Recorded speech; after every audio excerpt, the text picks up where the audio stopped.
So the number two reason that you failed before, and the reason Common Sense Health is different, is because you were always hungry, right? Tired of starvation, tired of abstaining from food that we love to eat, right? So, well, did you know hormones are in charge of your hunger, right? And you don't use willpower to fight hormones, right? So let me go over the first one. The first one is called ghrelin. Ghrelin is a hormone that's constantly being released when the stomach is shrunk, okay? And the reason that energy is being released when your stomach is shrunk, because you need energy to forage for food, right? Because you got an empty stomach.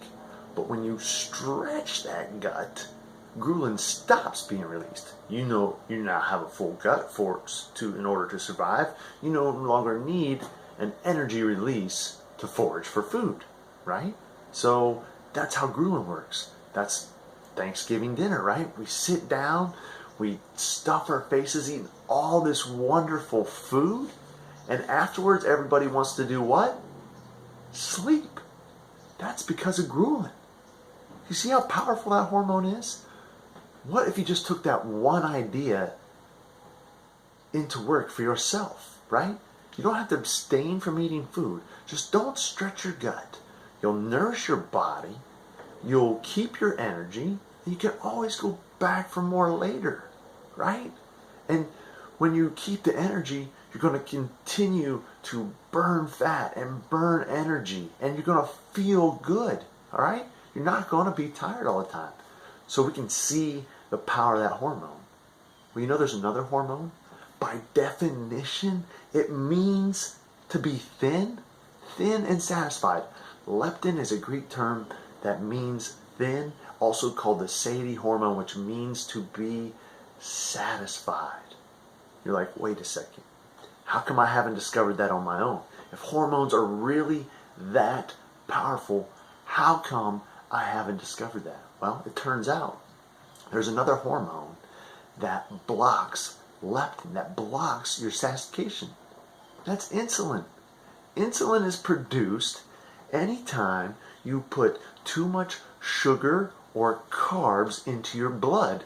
Insulin kicks in, gets it stored as fat, and that blocks you being satisfied. So, you mean, is that why they feed me bread at the restaurant beforehand? I get all this sugar in my blood and then I eat more? No way. Starting to see how this thing works? Do you see how that understanding could change your life? If we could just eat the right foods and how we would think different? See, from an evolutionary standpoint, what probably used to happen, and I haven't done a study on this, I'm just using my brain here, a little common sense.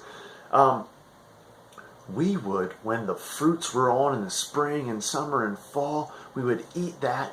It would block our being satisfied. We would continue to eat and we'd store up all this extra sugar as fat. But then when we come into the winter and we had these long periods without food, we would burn up all that, right? But what happened? Industry came along and found out, hey, we love this thing called sugar or carbs, all right? And they extracted that sweetest part that we love the most and stuck it in all the food we love the best. And we started to eat, and we crave it, and we want more and more. And then, when winter came, do we go without food? No, we continue eating.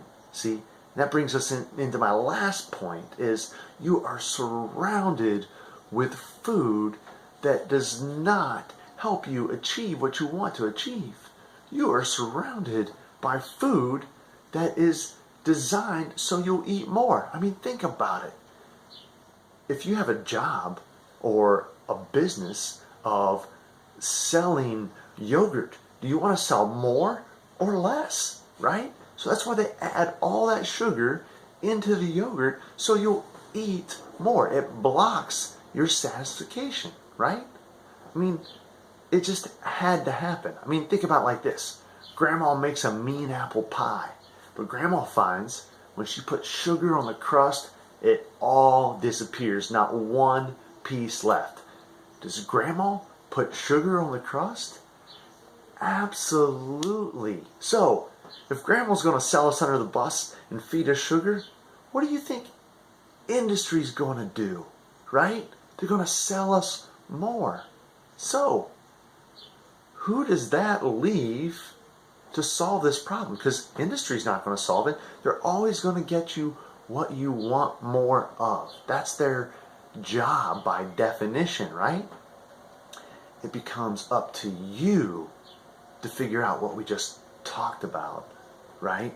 And if you don't figure it out, then industry just keeps selling, right? They don't make money by getting you food that you will be satisfied and eat less of, all right? So, now you're getting that information. Now you're going to think different. See, this isn't your fault. Your society just hasn't explained to you what's going on. Hold on for the next video.